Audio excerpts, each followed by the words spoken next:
नगर शहर विधानसभा मतदारसंघ जरा बेरकीच. माळीवाडा, सावेडी, भिंगार, केडगाव अशा तब्बल 21 महसूल मंडळांनी बनलेला हा मतदारसंघ तब्बल 25 वर्ष शिवसेनेचा बालेकिल्ला राहिलाय. मतदारसंघाचं नाव मुस्लिम राज्यकर्त्याचं असलं तरी येथे तब्बल 5 वेळा भगवा फडकलाय. शिवसेनेचा हा गड 10 वर्षापूर्वी राष्ट्रवादीच्या ताब्यात गेला, तो आतापर्यंत राष्ट्रवादीकडेच आहे. यावेळी मात्र स्थिती वेगळी आहे. राष्ट्रवादी फुटली आहे. विद्यमान आमदार संग्राम जगताप हे अजितदादा गटात गेलेत. दुसरीकडे लोकसभेलाही भाजपने सपाटून मार खाल्लाय. मग या स्थितीत संग्राम जगताप यांना निवडणूक जड जाईल का? हॅट्रिकचं जगतापांचं स्वप्न पूर्ण होईल का? लंके येथे लक्ष घालतील का? किंवा जगताप विरोधक एक होतील का? या सगळ्या प्रश्नांचा सविस्तर आढावा घेणारा हा स्पेशल रिपोर्ट. नमस्कार, मी विजय गोबरे आणि आपण पाहत आहात अहमदनगर लाईव्ह 24. मित्रांनो, नगर शहरातलं राजकारण समजून घ्यायचं तर आपल्याला इथला भूगोल समजून घ्यावा लागेल.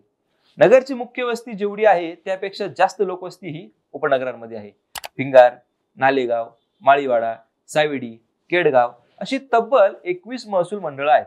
येथील प्रत्येक प्रभागात वेगवेगळ्या पक्षाचे नेते आणि कार्यकर्ते आहेत. नगरी भाषेत सांगायचं झालं तर नगरचं राजकारण एकदम टरारबुम. स्वर्गीय अनिल भैयांची राठोडांनी येथे शिवसेना रुजवली व वाढवली. त्यांनी तब्बल 25 वर्ष नगरची एक हाती सत्ता ताब्यात ठेवली.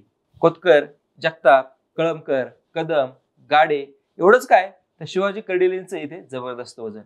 पण 2014च्या मोदी लाटेतही या शहराने महायुतीच्या उमेदवाराचा पराभव केला. वरवर दिसलं तसं नगरचं राजकारण नक्कीच नाही. इथे नेतेही वेगळे आणि कार्यकर्तेही. जिल्हा परिषद सदस्य, 2 वेळा महापौर झालेले संग्राम जगताप येथे दुसऱ्या टर्मचे आमदार आहेत. शिवसेनेचा पराभव होईल असं कुणालाही वाटत नसताना त्यांनी राठोडांचा पराभव केला, तोही एकदा नव्हे तर 2दा. ज्येष्ठ आणि तरुणांचं एकत्रित रसायन संग्राम जगतापांनी परफेक्ट जमवले. कर्डिले, कोतकर, जगताप या नात्याची मोठही संग्राम जगतापांच्या पाठीमागे आहे. संग्राम भैयांची जादू अद्यापही कायम आहे. पुण्यातही मिसळणारा आणि सर्वसामान्यांना भावणारा आमदार म्हणून स्वर्गीय राठोडानंतर संग्राम जगतापांकडे पाहिलं जातं. गेल्या वेळी जवळपास 81,000 मते घेत त्यांनी सुमारे 11,000 राठोडांवर विजय मिळवला. यावेळीही त्यांनाच उमेदवारी फिक्स समजली जाते. महाराष्ट्रात कितीही तोडफोड झाली, कितीही युती आघाड्या फुटल्या तरी संग्राम जगतापांना तिकीट मिळेलच असं त्यांचेच कार्यकर्ते सांगतात. आता संग्राम जगताप यांच्या विरोधात कोणती नावे चर्चेत आहेत ते आपण एकदा पाहूयात. महायुतीत नगर शहर विधानसभा मतदारसंघाची जागा अजित पवार गटालाच जाईल हे जवळपास निश्चित आहे. असं असलं तरी भाजपसह शिवसेना, शिंदे गटातील अनेकांनी गुडघ्याला पाशिंग बांधलेलं दिसतंय. भाजपकडून ऍडव्होकेट आगरकर, भैया गंदे, ज्येष्ठ नेते वसंत लोढा, माजी महापौर बाबासाहेब वाकळे आदींची नावे चर्चेत आहेत. शिवसेना शिंदे गटाकडून जिल्हाध्यक्ष अनिल शिंदे, शहर प्रमुख दिलीप सातपुते अशी नावे चर्चेत आहेत. महायुतीतील इतर घटक पक्षातील ही जी नावे दुसरीकडे विरोधात महाविकास आघाडीचे शिवसेना ठाकरे गटाकडून जिल्हा प्रमुख प्राध्यापक शशिकांत गाडे, नगरसेवक बाळासाहेब बोराटे, माजी महापौर भगवान फुलसौंदर, शहर प्रमुख संभाजी कदम आदींची नावे जगताप विरोधात अनेकदा पुढे येतात. काँग्रेसकडून जर पाहिलं तर काँग्रेसचे शहर जिल्हाध्यक्ष किरण काळे यांनी देखील चांगलीच तयारी केली आहे. आता या सर्व नावामध्ये जगतापांविरोधात सर्वात चर्चेतलं नाव आहे ते म्हणजे राष्ट्रवादी शरद पवार गटाच्या माजी महापौर अभिषेक कळमकर यांचे. या डझनभर नावामध्ये जगताप कळमकर हीच लढत येथे सर्वात जास्त चर्चेत आहे. तसंही अजित पवार गट व शरद पवार गटातल्या सध्याचा जो काही वाद आहे तो पाहता नगरची जागा हे दोनही पक्ष अगदी भांडून घेण्याची शक्यता आहे.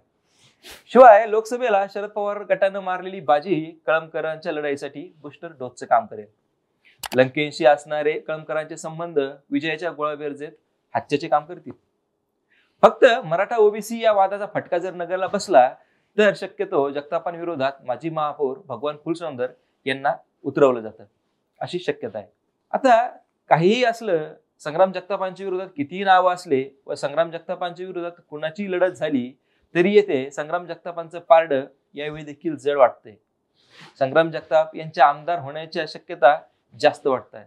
त्याचं कारण या मागे आहेत महत्वाची 5 कारणं की जे संग्राम जगतापांचं पारडं जड करतील. ते कोणते 5 कारणं आहेत हे आपण आता सविस्तर पाहू. सर्वात पहिलं कारण नातं गोतं फॅक्टर. नगरच्या राजकारणात दखलपात्र असलेलं नाव म्हणजे माजी मंत्री शिवाजीराव कर्डिले.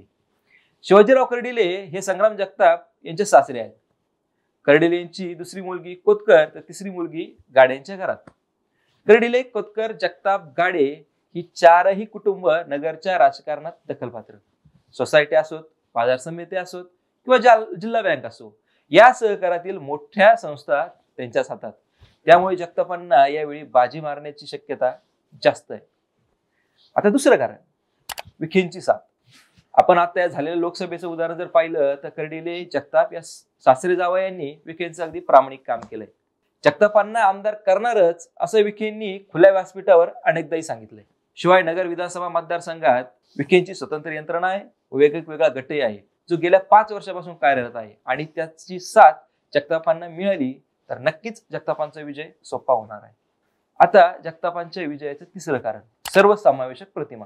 संग्राम जगताप यांची सर्वसमावेशक प्रतिमाच त्यांना लोकप्रिय बनवते. गेल्या वेळी 11,000चं लीड त्यांना जे मिळालं होतं ते आता यंदा वाढण्याची शक्यता आहे. शिवाय गेल्या वेळी सर्वाधिक वेळा नगरचे आमदार राहिलेले अनिल भैयांचे आता काही वर्षापूर्वी निधन झालंय. त्यामुळं यावेळी नव्या उमेदवारांसोबत जगतापांची लढत होईल.